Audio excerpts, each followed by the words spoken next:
देखेंगे जिसमें हम लोग एक क्वेश्चन क्या कर लिए थे, देख लिए थे।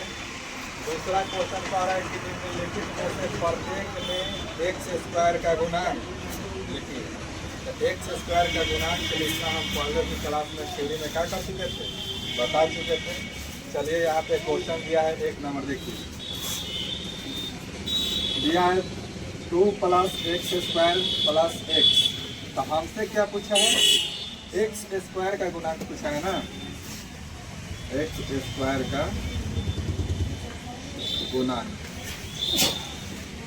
तो देखो एक्स स्क्वायर का जब गुणांक पूछेगा तो इसके साथ जो गुना में रहेगा वही इसका क्या हो जाएगा, गुणांक हो जाएगा। लेकिन देखिएगा तो यहाँ एक्स स्क्वायर के साथ गुणांक में कुछ भी नहीं, कुछ भी नहीं है। तो अगर कुछ भी नहीं है तो इसके साथ क्या है, एक्स तो रहेगा ना, छुपा हुआ होगा एक। तो इसका आंसर क्या हो जाएगा, यानी कि यहाँ पे एक्स स्क्वायर का गुणांक क्या हो जाएगा, एक। यहाँ अगर 2 होता तो आंसर 2 हो जाता, अगर 3 होता तो 3 हो जाता, अगर 4 होता एक्स स्क्वायर के गुणांक में तो आंसर 4 हो जाता। लेकिन कुछ भी नहीं है तो क्या होगा, 1 होगा। देखिए अब यहाँ पे दूसरा क्वेश्चन, यहाँ भी हमको क्या बताना है, एक्स स्क्वायर का गुणांक बताना है, एक्स स्क्वायर का गुणांक। देखिएगा यहाँ भी एक्स स्क्वायर के गुणांक, यहाँ भी कुछ भी नहीं है, कुछ भी नहीं ना है इसके साथ में। तो कुछ भी नहीं है तो एक छुपा होगा, एक।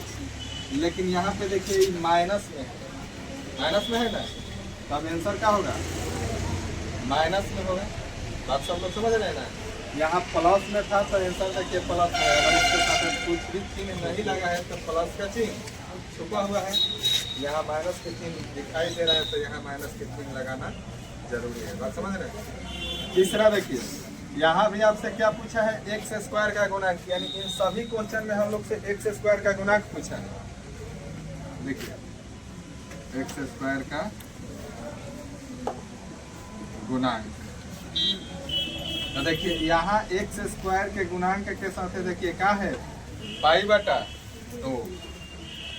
π/2 तो आंसर हो जाएगा π/2।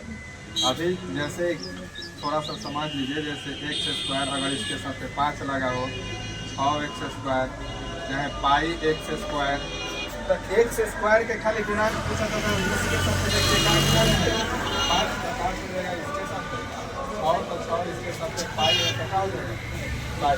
बात समझ रहे हैं लोग, गुणांक के मतलब ही है हो जाएंगे। अब देखिए अब यहाँ दिया है √2x - 1, तो यहाँ तो एक्स स्क्वायर नहीं दिखाई दे रहा है ना, दिखाई दे रहा है। तो जब यहाँ एक्स स्क्वायर दिखाई ही नहीं दे रहा है तो इसका आंसर क्या हो जाएगा, 0 हो जाएगा। यानी यहाँ x बराबर क्या हो जाएगा, 0। या फिर ऐसे लिख दीजिए डायरेक्ट, एक्स स्क्वायर का गुणांक 0। या डायरेक्ट आप क्या कर सकते हैं, डायरेक्ट लिख लीजिए